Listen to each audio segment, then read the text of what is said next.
Hey, Newbie Dan here. Let's talk T-Tracks. I'm going to show you how to cut them, how to install them, and how stress can affect them. And finally, I'll show you what I like to do for T-bolts so I don't have to buy them.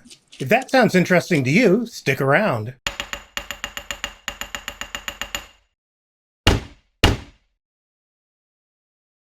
I'm only going to be talking about my personal experiences here, so please leave comments if you have something to add.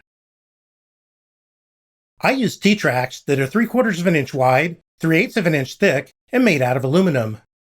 I'll mostly be using Rockler T-Tracks in this video, but in the future, I'll be buying Powertec T-Tracks because they're much cheaper. T-Tracks come in varying lengths, and you can cut them to size using basically any kind of a saw, even a hacksaw. The only problem with cutting T-Tracks is that little aluminum shavings go all over the place. So I made this box to go over the T-Track when I cut it.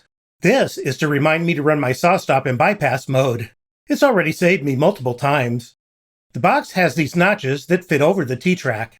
It's tall enough so the blade doesn't cut through the top.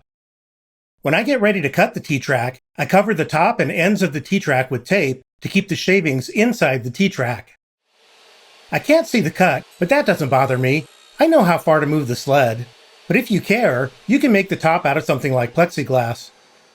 I still get shavings out the end here, and some still end up on the ground. But most of the shavings stay right here, inside the box, or else they get caught up on the tape. Much easier to clean up. So regardless of whether you use your table saw, miter saw, or just a hacksaw, cutting aluminum T-Tracks is a piece of cake.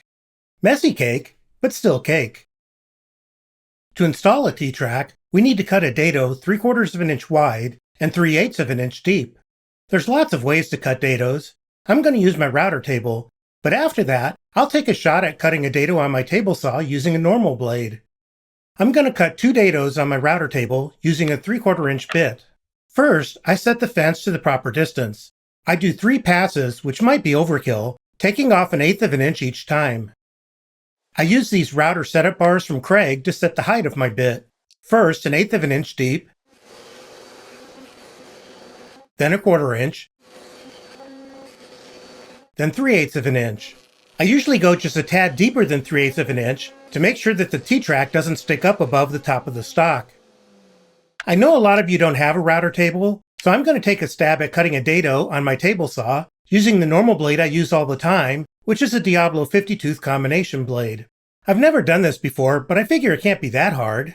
I mark my stock for where I want the dado and set my blade to the proper height, which is 3/8 of an inch. I make a cut on one end of the dado, then I make another cut on the other end of the dado. Now all I have to do is remove the stuff in the middle. I ended up not being a good judge of how far to move the fence.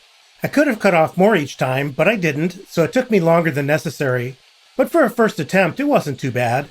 Depending on your blade and the type of stock, you may end up with the bottom of the dado not being perfectly flat, so you might have to use a chisel or something to even it out. For some reason mine came out just fine. The dado's just a little too narrow. One more pass ought to do it. Yep, that's perfect. This was actually pretty quick and easy, so don't hesitate to try it. But use scrap wood until you dial it in. T-Tracks can experience different levels of stress depending on how they're used. By stress, I mean how much pull there is trying to rip the T-Track screws out of the wood. For example, this T-Track for a flip stop has virtually no stress. You could probably hold it down with chewing gum. The ones for my router table fence have very little stress. Must be nice. In fact, if the T-Track was perfectly flush with the surface, the clamps themselves would put virtually no stress on the screws, no matter how hard I crank the knobs. The only real stress comes from how hard I push against the fence and how much my dust hose weighs. However, when I'm using the T-Tracks on my drill press table to clamp down stock, that's a different story. The tighter I make the clamp, the more stress gets put on the screws. Sometimes, if I tighten it too much, you can actually see the T-Track lift up a little. In order to attach the T-Tracks to the stock, we're going to use wood screws with flat heads, like these. Make sure the threads go all the way up to the head. You'll need all the threads you can get. Rockler's T-Tracks come pre-drilled for number 6 wood screws, and Powertec's are pre-drilled for number 8 wood screws. In case you don't know, number 8 screws are larger in diameter than number 6 screws, so that of course gives them better gripping strength. Anyway, number 6 screws are fine if they won't be under a lot of stress. But if you have Rockler T-Tracks and really need that extra gripping strength, you actually can use number 8 screws. The problem is that the heads stick up from the bottom of the track and tend to get in the way of the T-bolts. But it's doable. You could also try to drill out the holes a little if you want. Now let's talk about the length of the screws. Let's imagine you want to make a router tabletop like mine. The dado goes down 3/8 of an inch, and since this melamine is exactly 3/4 of an inch thick, that leaves 3/8 of an inch below the T-track.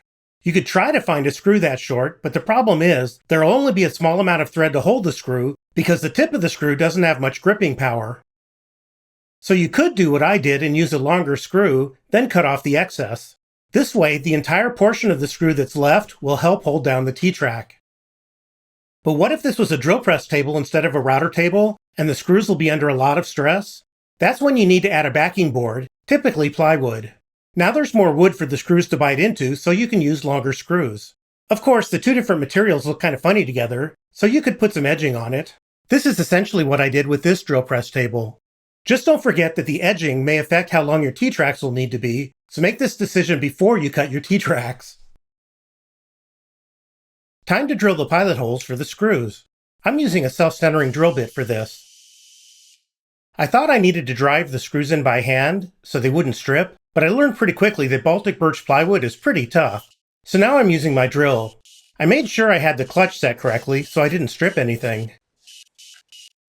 Here's the result. The screw heads stick up a little, but in the end it didn't matter. You'll have to wait for an upcoming video to find out why. Store-bought T-bolts generally come in 1/4 inch and 5/16 inch diameters. I'm sure there are other options also. The reason they're shaped like a T is so when you tighten down a knob on them, they don't spin. The sides of the T hit the sides of the slot, keeping the bolt from spinning. But rather than pay extra for true T-bolts, you may also be able to use other kinds of bolts, like hex bolts for instance, as long as the head isn't too thick. If it is, you could grind it down a little using an angle grinder. You just want to make sure the flat sides of the head hit the insides of the T-track so the bolt won't spin. This one is just a little too small. Another option is to use 1/4 inch carriage bolts. Use an angle grinder to flatten two sides of the head, and if you need to, flatten the top some so it doesn't catch on the screws. This might seem like too much work, but when you buy carriage bolts in bulk like I do, it makes sense. Well, that's it for store-bought T-tracks. In an upcoming video, I'll talk about how to make your own T-tracks. If you found this video helpful, please give it a thumbs up. Thanks! Check out the description for links to products seen in this video. Just scroll down, click Show More, and scroll down until you see the links. And if you like what I do here, click that subscribe button. And don't forget to ring that bell to get notified about new videos. Thanks!